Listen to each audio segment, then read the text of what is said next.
ప్రియులారా,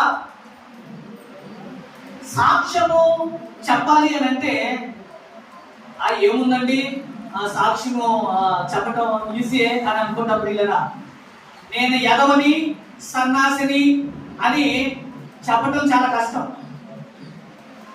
ఎందుకంటే మన యొక్క మెప్పులు, మన యొక్క ఏదైనా హీరోయిజాన్ని ప్రకటించడానికి ప్రయత్నం చేస్తాం. మన జీవితంలో హీరోయిజం, నేను ఇది, మా తాత ఇది, మా నాన్న ఇది, మా అమ్మ ఇది, మా అన్న ఇది అని ఈ గొప్పలు చెప్తాం. కానీ ప్రియులారా, నేను ఎదవ పని చేశాను, నేను సన్నాసి పని చేశాను, నేను ఈ విధంగా పాపములో ఉన్నాను, ఆ తెలియనిటువంటి బ్రతుకు వ్యర్థమైనది, అది ఇప్పుడు నేను గ్రహించాను, నేను ఎంత చండాలంగా ఉన్నానో, ఎంత దరిద్రమైనటువంటి జీవితాన్ని నేను గడిపాను అని చెప్పటము